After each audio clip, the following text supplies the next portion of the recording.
ప్రార్థించుకుందాం. ప్రేమమయ దేవా, మీకు మా హృదయపూర్వకమైన కృతజ్ఞతలు. మాతో మాట్లాడండి, వాక్కు ప్రత్యక్షం మాకు దయచేయండి, మహిమ పొందండి. యేసు నామమున ప్రార్థిస్తున్నాము తండ్రి, ఆమేన్. సోదరీ సోదరులారా, ఈ రోజున ఆదికాండం 17వ అధ్యాయం మనం పారాయణం చేయబోతున్నాము. 3-4 వచనాలు వినండి. అబ్రాము సాగిలపడి ఉండగా దేవుడు అతనితో మాట్లాడాడు. ఇదిగో, నేను నియమించిన నా నిబంధన, నీతో నేను నిబంధన చేసి ఉన్నాను. నీవు అనేక జనములకు తండ్రివి అవుతావు. ఇక మీదట నీ పేరు అబ్రాము కాదు, నిన్ను అనేక జనములకు తండ్రిగా నియమించాను గనుక నీ పేరు ఇక మీదట అబ్రహాం. 4000 సంవత్సరాలుగా ఇష్మాయేలు సంతతి, ఇస్సాకు సంతతి, ఈ రెండూ సమానాంతరంగా ఎంతో విస్తరించాయి. అంతేకాదు, అబ్రాహాము ఆధ్యాత్మిక సంతానమో, వీరు కూడా ఎందరో ఉన్నారు, విస్తరించారు. క్రీస్తునందలి విశ్వాసము ద్వారా మనము అబ్రహాము సంతానమవుతున్నాము. రోమాపత్రిక 4వ అధ్యాయం 16వ వచనం. ఇది విశ్వాసమూలమైన ఆధ్యాత్మిక సంతానం. ఇశ్రాయేలీయులు, అరబ్బీయులు భౌతిక సంతానమైతే, వీరే కాక ఆధ్యాత్మికంగా క్రైస్తవులంతా అబ్రాహాము సంతానమే. దేవుని వాగ్దానం నెరవేరింది. అబ్రహాము సంతానం విశ్వవ్యాప్తమైంది. దేవునికి స్తోత్రం. అబ్రహాము ఇష్మాయేలుకు, ఇస్సాకుకు, నీకు నాకు విశ్వాసమందు తండ్రి. ఆయన సంతానం సముద్ర తీరమందలి ఇసుక రేణువులు, ఆకాశ నక్షత్రాలు. ఆయనకు భౌతిక ఆధ్యాత్మిక సంతానం ఎందరో ఉన్నారు. అనేక జాతులకు అబ్రాము విశ్వాసం వల్ల తండ్రి అయి ఉన్నాడు. దేవుడన్నాడు, నీకు అత్యధికముగా సంతాన వృద్ధి కలుగచేసి నీలో నుండి జనములు వచ్చేటట్లు నియమిస్తాను. రాజులు నీలో నుండి వస్తారు. నీకు, నీ తరువాత నీ సంతానానికి నేను దేవుడినై ఉండేటట్లు నాకు, నీకు, నీ తరువాత వారి తరములలో నీ సంతతికి మధ్య నా నిబంధనను నిత్య నిబంధనగా స్థిరపరుస్తాను. గమనించండి, అబ్రహాముతో దేవుడు నిత్య నిబంధన చేసుకున్నాడు. అది ఎన్నటికీ రద్దు కాదు. దానికి ఎన్నడూ కాలదోషం పట్టదు. క్రీస్తును విశ్వసించే వారికి నిత్య జీవం. ఇది నిత్య నిబంధన. దేవునికి స్తోత్రం. ఆయన నిబంధన ఎట్టి పరిస్థితుల్లోనూ వీగిపోదు. దేవుని నిబంధనలో నిత్యత్వపు పరిమాణం ఉంది. నీకు, నీ తరువాత నీ సంతతికి నీవు పరదేశివై ఉన్న నీ దేశాన్ని, అనగా కనాను అనే దేశమంతటినీ నిత్యస్వాస్థ్యముగా, వారసత్వముగా ఇచ్చి వారికి దేవుడినై ఉంటాను. ఎంత గొప్ప నిబంధన! ఈ నిబంధన ప్రకారం దేవుడు ఏం చేయబోతున్నాడో స్పష్టంగా చెప్పాడు. నిత్య నిబంధనకు కాలపరిమితి లేదు. ఆ దేశమంతా వారిది నిజమే, కాని ఆ దేశమంతా వారికి స్వాధీనం కావాలంటే కొన్ని నియమాలను వారు పాటించాలి, కొన్ని షరతులను నెరవేర్చాలి. వారు కొంతకాలం ఈజిప్టుకు చెదరిపోయారు. 70 మంది వెళ్లారు, లక్షలాది ప్రజలై తిరిగి వచ్చారు. రెండోసారి బబులోనుకు చెరపోయారు. అక్కడ విగ్రహారాధికులై సాక్ష్యాన్ని కోల్పోయారు. క్రీస్తు శకం 70వ సంవత్సరంలో వీరు మెస్సియాను తిరస్కరించి లోకమంతటా చెదరిపోయారు. మళ్లీ అందరూ తిరిగి రాలేదు. 3 సార్లు చెదిరిపోతారు, 3 సార్లు తిరిగి వస్తారు అని దేవుడు చెప్పాడు, ప్రవచించాడు. ఈసారి తిరిగి వస్తారు అంటే మళ్లీ మరోసారి అలా చెదరిపోవటమంటూ ఉండదు. వీరందరూ తిరిగి రావటంతోటే 1000 ఏండ్ల పాలన ఆరంభమవుతుంది. దేవుడన్నాడు, నీవు మాత్రమే కాక నీ తరువాత వారి తరాలలో నీ సంతతి నా నిబంధనను గైకొనాలి. నాకు, నీకు, నీ తరువాత నీ సంతతికి మధ్య మీరు గైకొనవలసిన నా నిబంధన ఏదనగా, మీలో ప్రతి మగవాడు సున్నతి పొందాలి. మీ గోప్యాంగ చర్మమున సున్నతి చేయబడాలి. అది నాకు, నీకు మధ్య ఉన్న నిబంధనకు సూచన. సున్నతి అనేది నిబంధన గుర్తు, చిహ్నం. ఇక్కడ మనం నేర్చుకోవలసిన సత్యం ఒకటి ఉంది. వారికి నిబంధన ఉంది గనుక దానికి ఒక గుర్తుగా సున్నతి నియమించబడింది. అంతేకాని వారు సున్నతి ద్వారా నిబంధనలోకి రాలేదు. అలాగే ఈ రోజున మనం సత్క్రియల ద్వారా రక్షణ పొందలేము గాని రక్షణ పొందాము గనుక సత్క్రియలు చేస్తాము. విశ్వాసికి సత్క్రియలకు ఉన్న సంబంధం లాంటిదే నిబంధన ప్రజలకు సున్నతికి ఉంది అని మనం తేటగా గ్రహించాలి. మంచి పనులు చేసి దేవుని బిడ్డలము కాలేము గాని దేవుని బిడ్డలము గనుక మంచి పనులు చేస్తాము. సున్నతి నిబంధనకు గుర్తు, సంకేతం. సున్నతి వారు దేవుని నిబంధనలో ఉన్నారు అనడానికి ఇది రుజువు. 12వ వచనం, 8 దినముల వయస్సు గలవాడు అనగా నీ ఇంట పుట్టినవాడైన నీ సంతానము కాని అన్యుని యొద్ద వెండితో కొనబడినవాడైనా మీ తరములలో ప్రతి మగవాడు సున్నతి పొందవలసిందే. మీకు జ్ఞాపకముందా? యేసు శిశువును 8వ రోజే తెచ్చి సున్నతి చేయించారు. ధర్మశాస్త్రం ఈ విధంగా నెరవేరింది. అబ్రహాము కుమారుడైన దావీదు కుమారుడైన క్రీస్తు ఆయన. గలతీ 4వ అధ్యాయం 4వ వచనంలో యేసు ధర్మశాస్త్రమునకు లోబడినవాడు అయ్యాడు అని చెప్పబడింది. దేవుడన్నాడు, నీ ఇంట పుట్టినవాడు, నీ వెండితో కొనబడినవాడు తప్పక సున్నతి పొందాలి. అప్పుడు నా నిబంధన మీ శరీరమందు నిత్య నిబంధనగా ఉంటుంది. మళ్లీ జ్ఞాపకం చేయగోరుతాను, వారు నిబంధన పొందిన తరువాత సున్నతి చేయించుకోవాలి గాని సున్నతి వల్ల నిబంధనలోకి రారు. ఇది చాలా ప్రాముఖ్యమైన సత్యం. రక్షణ పొందటానికి ఎట్టి క్రియలు పనికిరావు. సంఘ సభ్యత్వము, బాప్తిస్మము ఇవన్నీ రక్షణ పొందాక చేయాల్సినవే గాని రక్షణకు ఇవేమీ అర్హతలు కావు. బండి ముందా గుర్రం ముందా అంటే గుర్రం ముందు ఉండి బండిని లాగాలి, అంతేగాని బండి గుర్రాన్ని లాగలేదు గదా. కుక్క తోకను కదిలిస్తుంది గాని తోక కుక్కను కదిలించజాలదు. ఇది మనకు బాగా తెలుసు. దేవుడన్నాడు, సున్నతి పొందని మగవాడు అనగా ఎవని గోప్యాంగ చర్మమున సున్నతి చేయబడదో అటివాడు తన జనులలో నుండి కొట్టివేయబడతాడు. వాడు నా నిబంధనను మీరినవాడే. దేవుని నిబంధనను మీరినవాడు కొట్టివేయబడతాడు, బహిష్కరించబడతాడు. అంతేకాని నిబంధన నిలిచి ఉంటుంది. ఈజిప్టులో ఉండగా వీరిలో చాలామంది ఈ సున్నతి నిబంధనను మీరారు. అటివారికి దేవుడు హెచ్చరిక చేస్తున్నాడు. దేవుడన్నాడు, నీ భార్య అయిన శారయి ఇక మీదట శారా, ఈ పేరుతోనే ఆమె పిలువబడుతుంది. నేనామెను ఆశీర్వదించి ఆమె వలన నీకు కుమారుణ్ణి ఇస్తాను. నేనామెను ఆశీర్వదిస్తాను. ఆమె జనులకు తల్లి అయి ఉంటుంది. జనముల రాజులు ఆమె నుండే వస్తారు. అబ్రాహాము జాతులకు తండ్రి, శారా జాతులకు తల్లి.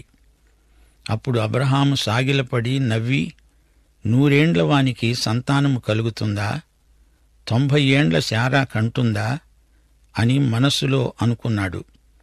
వృద్ధుడైన అబ్రహాము నవ్వాడు. కాని ఈ నవ్వు అవిశ్వాసపు నవ్వు కాదు. ఆనందాతిరేకం చేత నవ్వు ఆపుకోలేకపోయాడు. ఆహా, ఎంత గొప్ప అద్భుతం! ఇది జరగబోతోంది. ఈ ఆలోచనతో అతని ముఖాన చిరునగవు చిందులాడింది. దేవుని అద్భుతానికి అది సహజమైన ప్రతిస్పందన. మృతతుల్యమైన శారా గర్భం. అబ్రహాము కూడా మృతతుల్యుడే. కాని దేవుడు చేసిన అద్భుతానికి ఆశ్చర్యం కలిగి అతని చిరునవ్వులో అది వ్యక్తమైంది. రోమాపత్రిక 4వ అధ్యాయం 17 నుండి 22వ వచనం వరకు మరోసారి మీకు జ్ఞాపకం చేస్తాను. తాను విశ్వసించిన దేవుని ఎదుట అనగా మృతులను సజీవులనుగా చేసేవాడు, లేని వాటిని ఉన్నట్టుగానే పిలిచేవాడు అయిన దేవుని ఎదుట అతడు మనకందరికీ తండ్రి అయి ఉన్నాడు.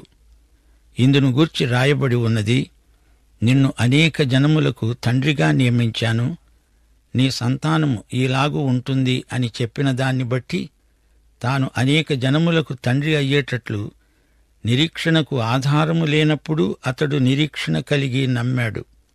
అతడు విశ్వాసమునందు బలహీనుడు కాక రమారమి 100 వయస్సు గలవాడై ఉండి అప్పటికి తన శరీరము మృతతుల్యమైనట్లు శారా గర్భము మృతతుల్యమైనట్లు ఆలోచించాడే కాని అవిశ్వాసము వలన దేవుని వాగ్దానములను గూర్చి సందేహింపక దేవుని మహిమపరిచి ఆయన వాగ్దానము చేసిన దానిని నెరవేర్చడానికి సమర్థుడని రూఢిగా విశ్వసించి విశ్వాసము వలన బలమొందాడు.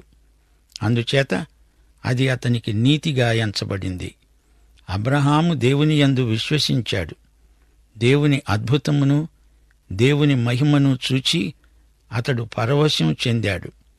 ఉన్నట్టుండి అకస్మాత్తుగా అబ్రహాముకు మరో ఆలోచన తట్టింది. ఈ ఆలోచన ఒక శూలమై అతని గుండెలో గుచ్చుకుంది. తనకు పుట్టిన బిడ్డ ఇష్మాయేలు జ్ఞాపకమొచ్చాడు. ఇష్మాయేలు నీ సన్నిధిని బతికేటట్లు అనుగ్రహించు దేవా.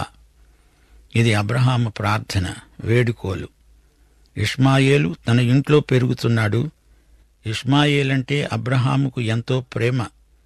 ఈ పిల్లవాణ్ణి అనుగ్రహించు దేవా అని ప్రార్థిస్తున్నాడు.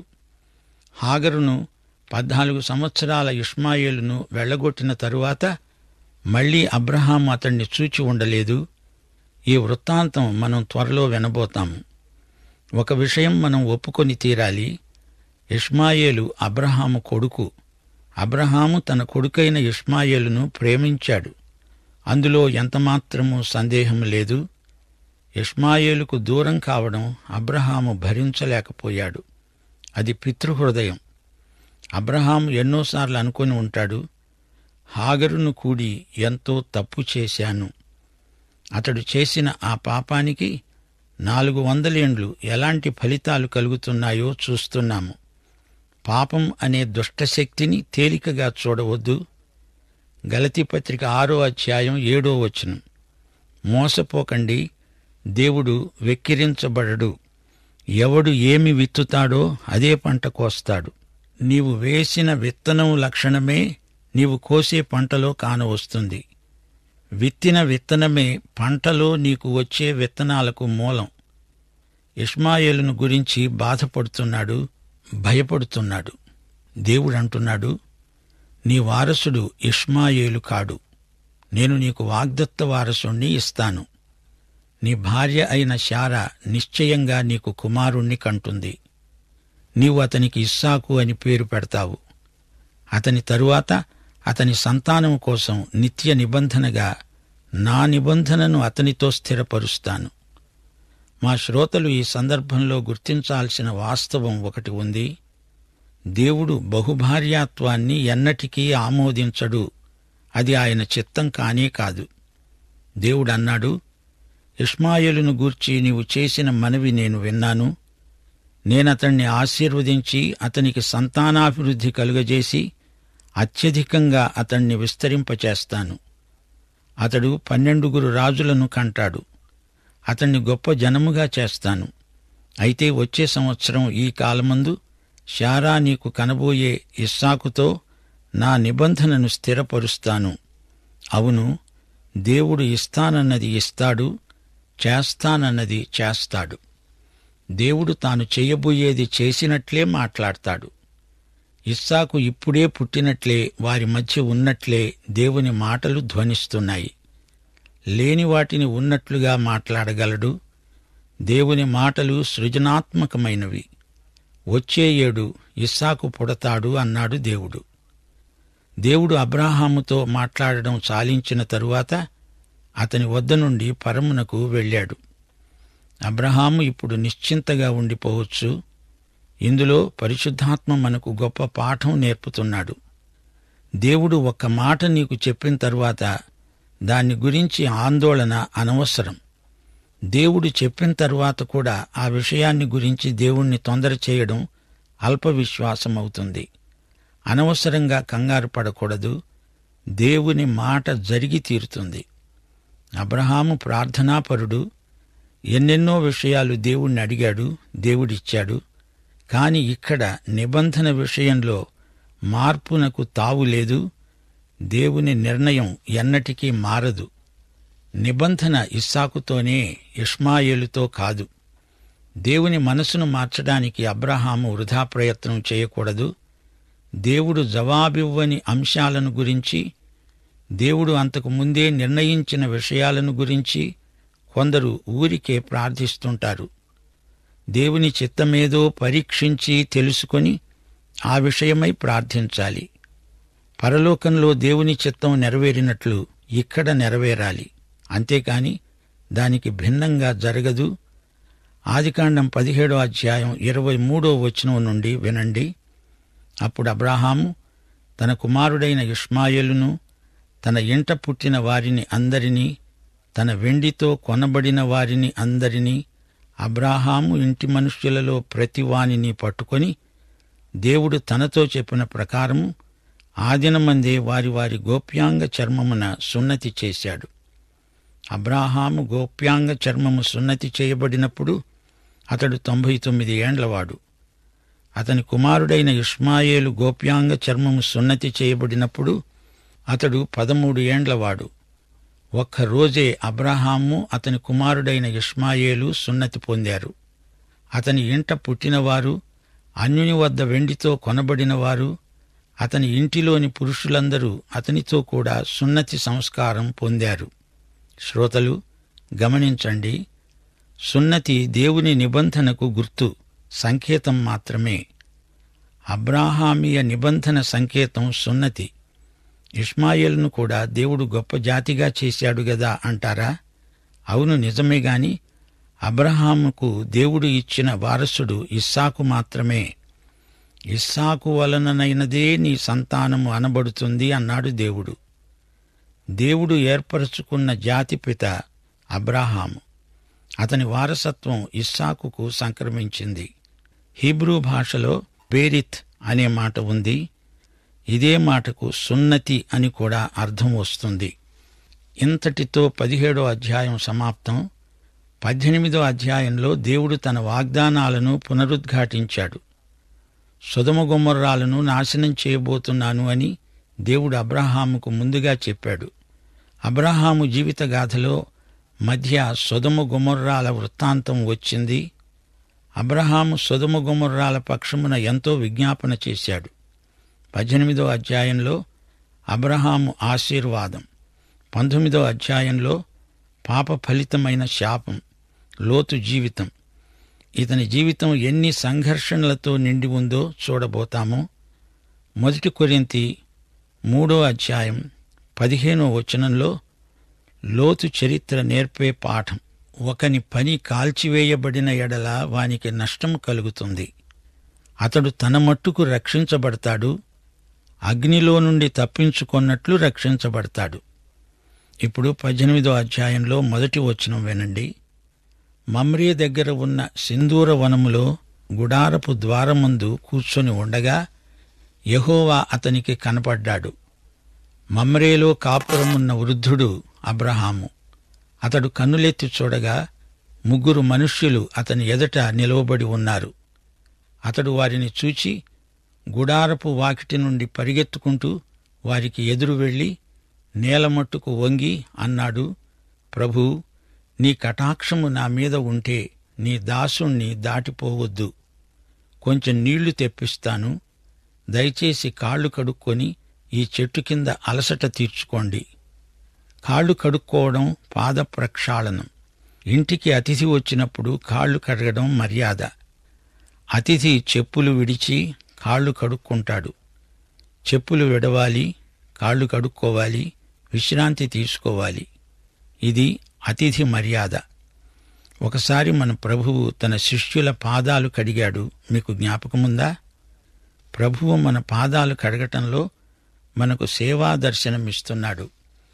అబ్రహాము అన్నాడు, కొంచెం ఆహారం తెస్తాను, మీ ప్రాణాలను బలపరుచుకోండి, తరువాత మీరు వెళ్ళవచ్చు.